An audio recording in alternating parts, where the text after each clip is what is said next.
Welcome, everyone. Thank you so much for coming out on this beautiful Sunday afternoon to join us. This is the last event of this spring and this calendar year series of academic calendar year for the Amherst Irish Association. My name is Sam Hannigan, and I want to mention Ida and Tim and Jonathan and Amanda really quickly.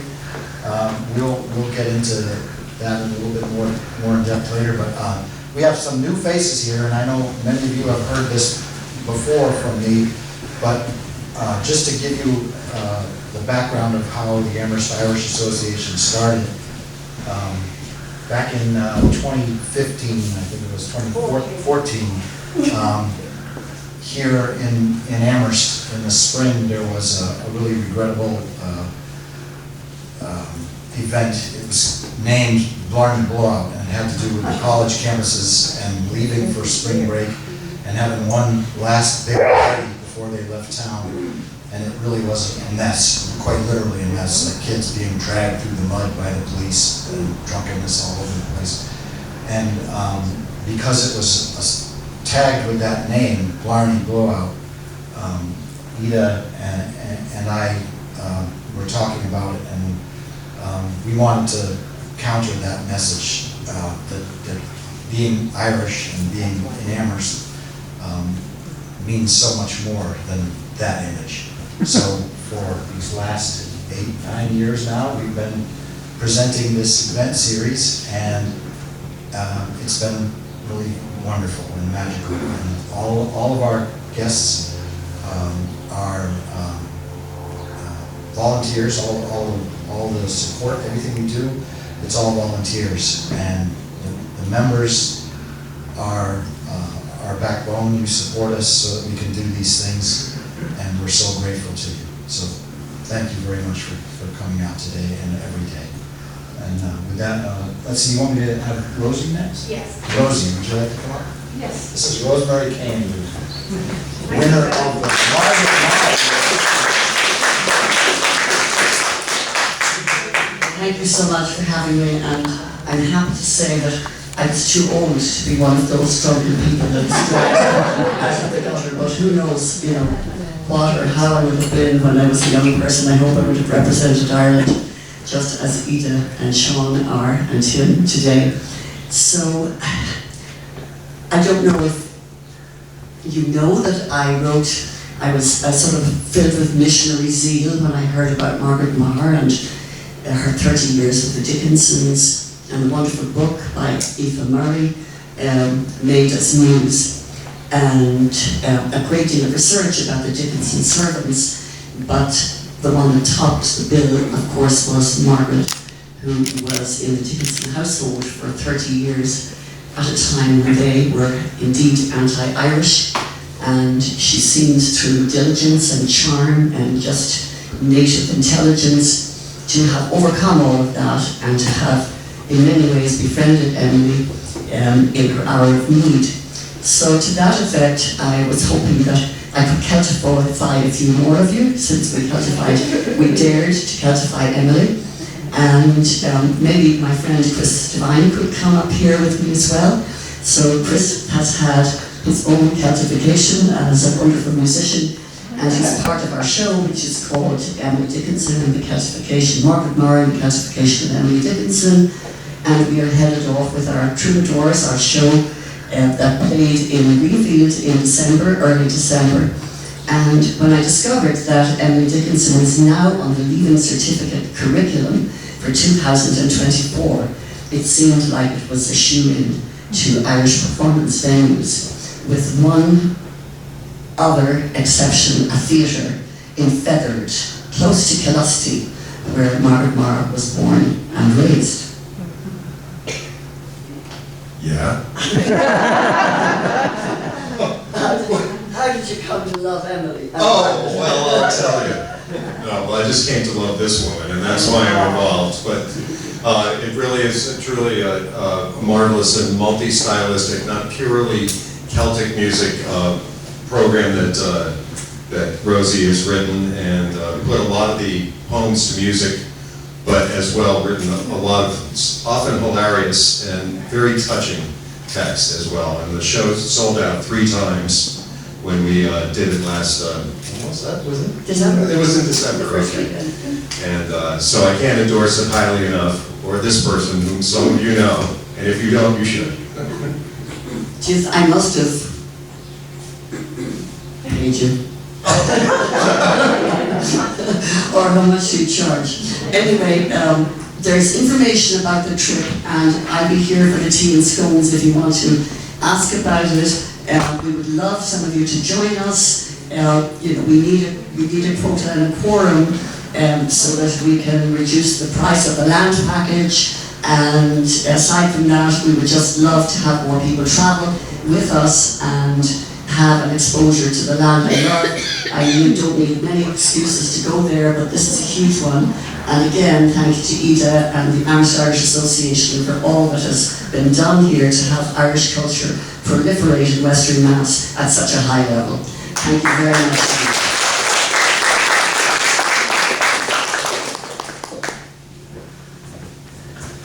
Okay folks, as you know, we're asking you to wear the masks while you're in the room during the performance, and we will open the windows and turn on the fans once we segue into the tea and tunes. There'll be complimentary tea and scones for everybody. It's my privilege, it's more an honor of this privilege. It's a great honor and a privilege to introduce an old friend and an accomplished musician. Saura, Saura, Banyan and Áine, Hugamur Féin on Saura Ling. Chip, I'm looking at him down there, one of our Irish language teachers, and Amanda and Jonathan are gifted teachers of the Irish language as well. So we are very fortunate in this area to have people who roll up their sleeves and learn the language, which is pretty spectacular. And it is summer, and what a beautiful way to mark summer with such a talented musician and a composer. I want to mention that Áine's CDs are on the table. I will definitely be going over there because that's where we're keeping the tea and the scones. And she has one of those QR codes. You see that little thing? If you put your camera and your phone in it, you get a link to all the places where her work is held. She also has a website, Minogue.com. She's an accomplished musician, a composer, and a damn fine woman.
that I know you've I was going to say been victim to, but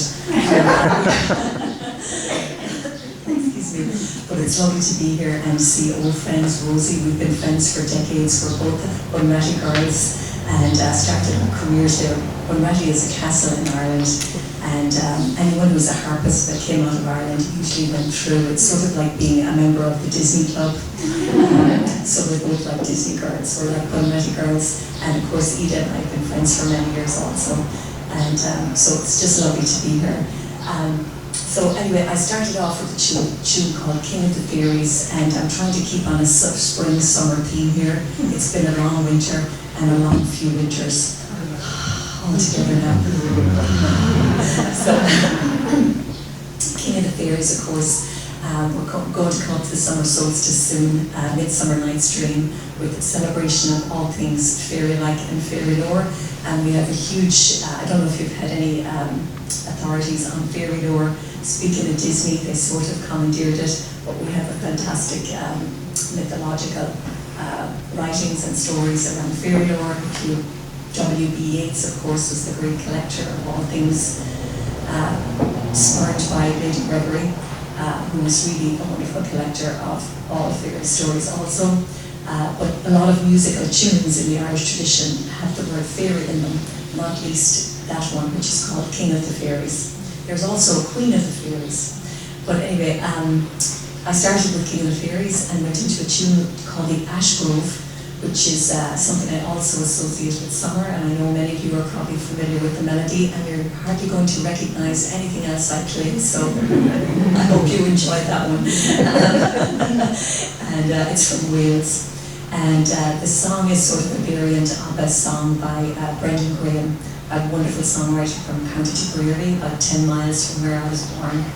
And then I did a little slip jig for you there, which is also sort of a fairy reel or fairy slip jig, and went into an O'Carolan tune.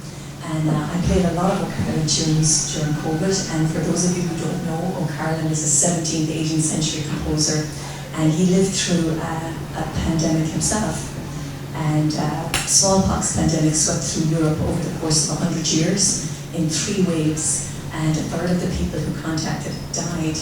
A third were absolutely fine, and about a third who contacted went blind. And he was one of the ones who went blind, but he made lemons out of lemonade, and he wasn't a great harp player because he took it up as a teenager and the standard was high, and it was suggested that he try writing a few tunes. So he wrote 200 and something of them that we have about now, and they all sound pretty amazing, and they have a real happiness to them, which is ironic because he lived during the penal laws, which I know a lot of you, I'm going to be taking history lessons from you all over the tea and scones, so I'm guessing a lot of you know about those well, but they weren't fun, let's just say that. Anything called penal laws is probably not too much fun. So anyway, I know Ida had talked to you a lot about pilgrimage, the concept of pilgrimage, so I'm going to do a couple of tunes on that theme, because I actually did an album called Celtic Pilgrimage after walking El Camino de Santiago in Spain, which I don't talk about much, because it was sort of a spiritual pilgrimage, but I know Ida's going to do St. Brendan's, St. Declan's, oh my God, all the saints. St. Brendan's Way, and hopefully I'll talk to you a little bit about early Christianity. It's a favourite era of mine in the Irish tradition.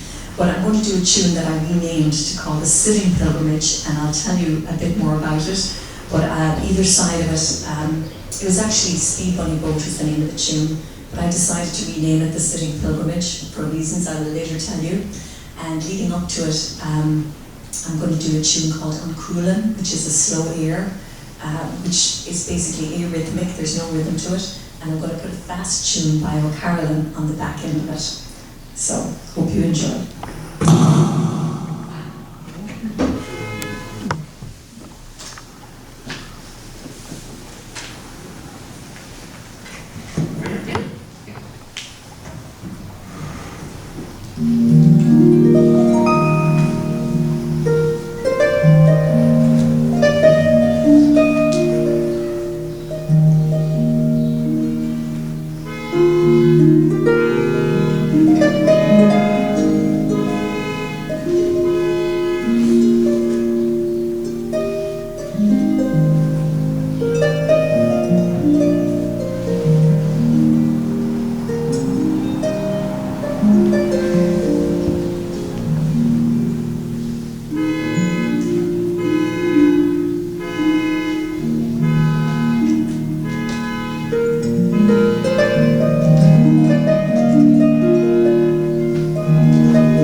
the monks had two kinds of pilgrimage. One was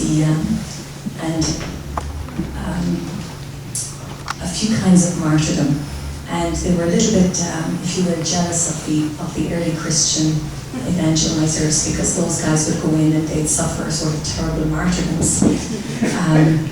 And so there was really none of that in Ireland, because Christianity was introduced very peacefully. And there's a wonderful poem by St. Bridget called "I'd Like to Give a Lake of Beer to God," where St. Bridget says, this God up there sounds great, I'd love to basically buy him a pint. And that was how the Irish felt about early Christianity. They were like, they had all these gods and goddesses, and they thought, these people sound great, of course, bring them on in. And that was how it went in Ireland. And so that poem beautifully reflects how early Christianity went. And it was one of the few countries Christianity was not introduced by the sword. And so there were no real martyrs for Christianity in Ireland, and it sort of caused a certain, if you will, some of those monks to sort of, if you will, sort of create or sort of generate this great love of, if you will, pilgrimage, and to an extent martyrdom. And according to Thomas Merton, the way to sort of seek that out was, in early Christianity, you could go to Germany and get your head chopped off by the Huns. But of course, eventually Christianity was introduced there. So pilgrimage started to take on more and more importance. And at a certain point in time, they'd sort of literally throw themselves to the sea and throw their oars away and see where they landed. And of course, a few times, if you think about it, it gets quite funny. You can hear Martin telling his novitiates about this, because you go out to sea sometimes with no oars and you just end up back on the shore.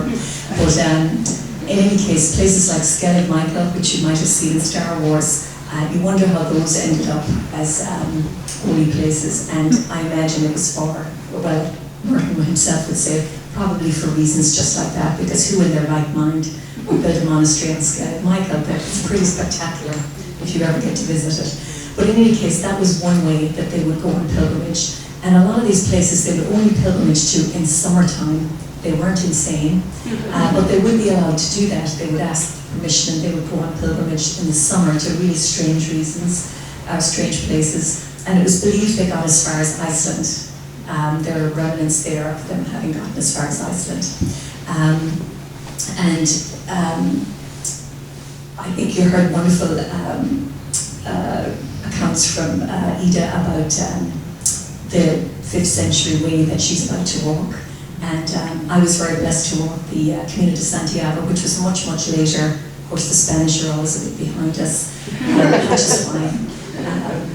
But the early Christianity in Ireland is pretty fascinating stuff.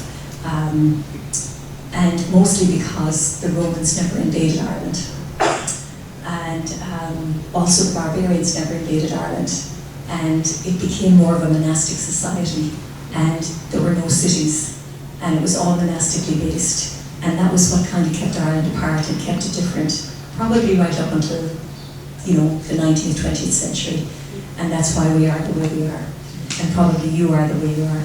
So anyway, I'm going to continue on. That's probably enough of that. And I'm going to do a couple of O'Carolan pieces.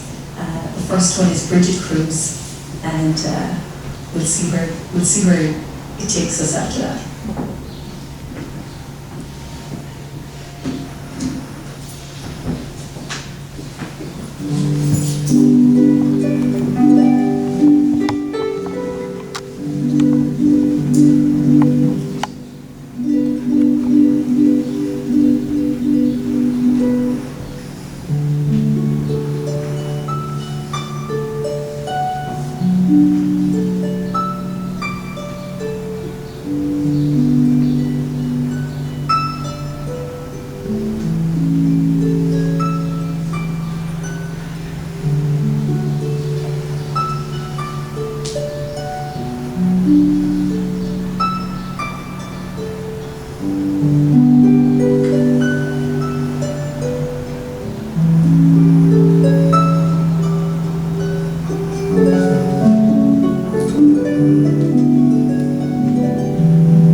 It's probably time for a little Q&A. If you have any questions, please feel free, and maybe I'll do one quick few bars before we hit the tea table.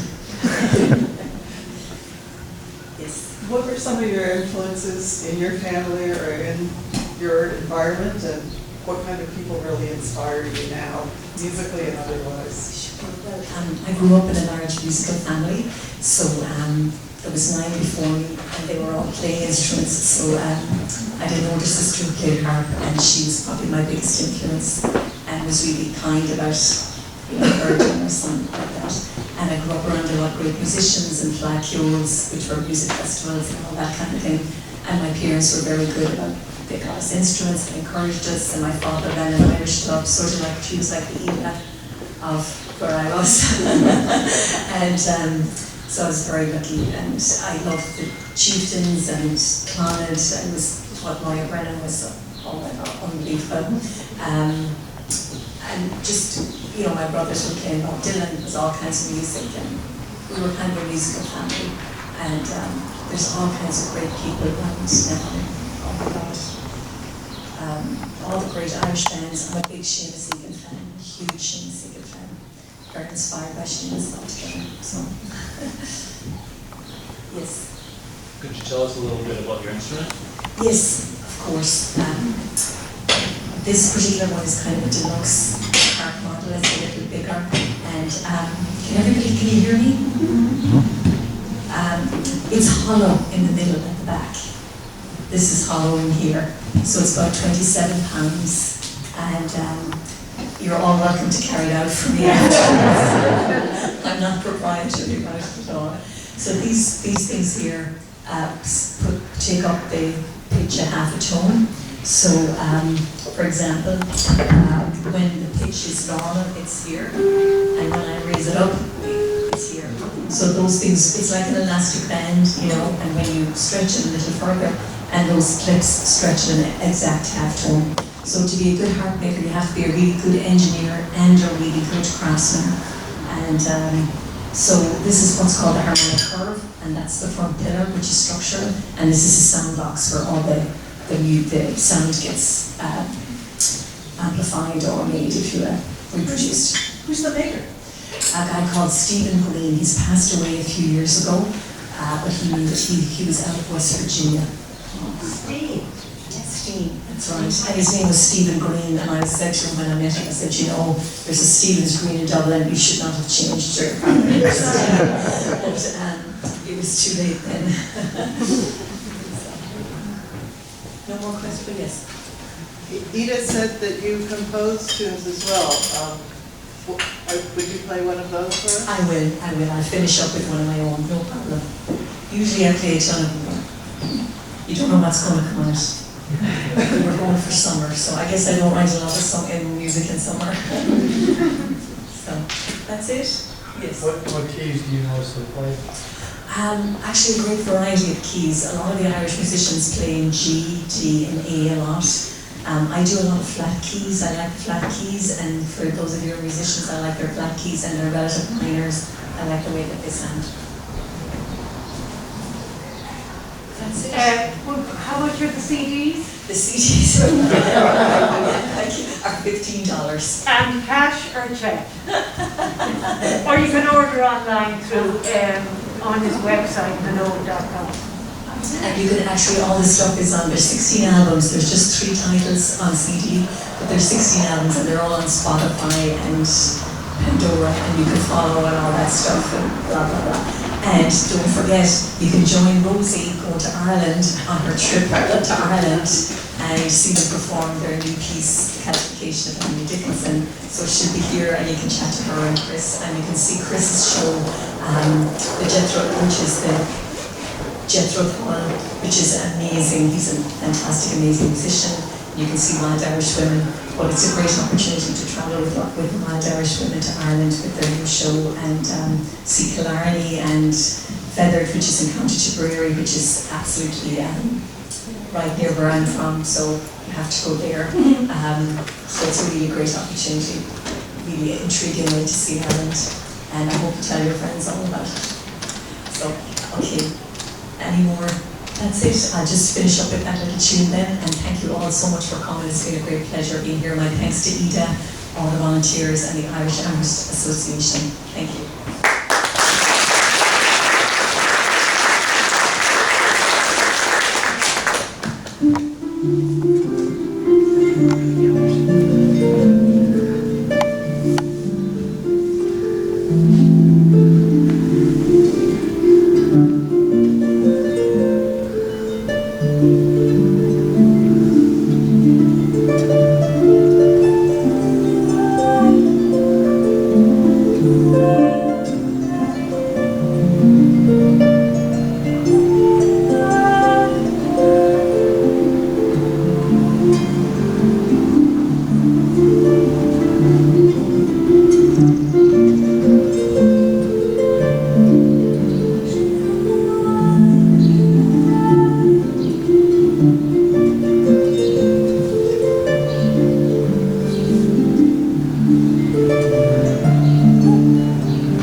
One more time. Thank you, Áine, for being here today and for an absolutely gorgeous, reflective, pensive time. This was just beautiful, and I think we all agree. Yes? Yes.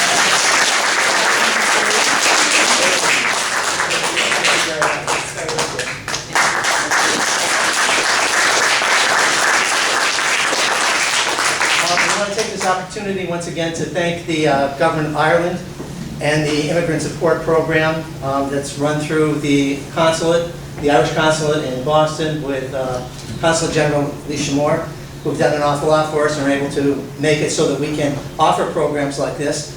And we want to thank all of you for coming out today, because it's because of you that we can do this 4 or 5 times each spring and fall. This is our last program for the spring.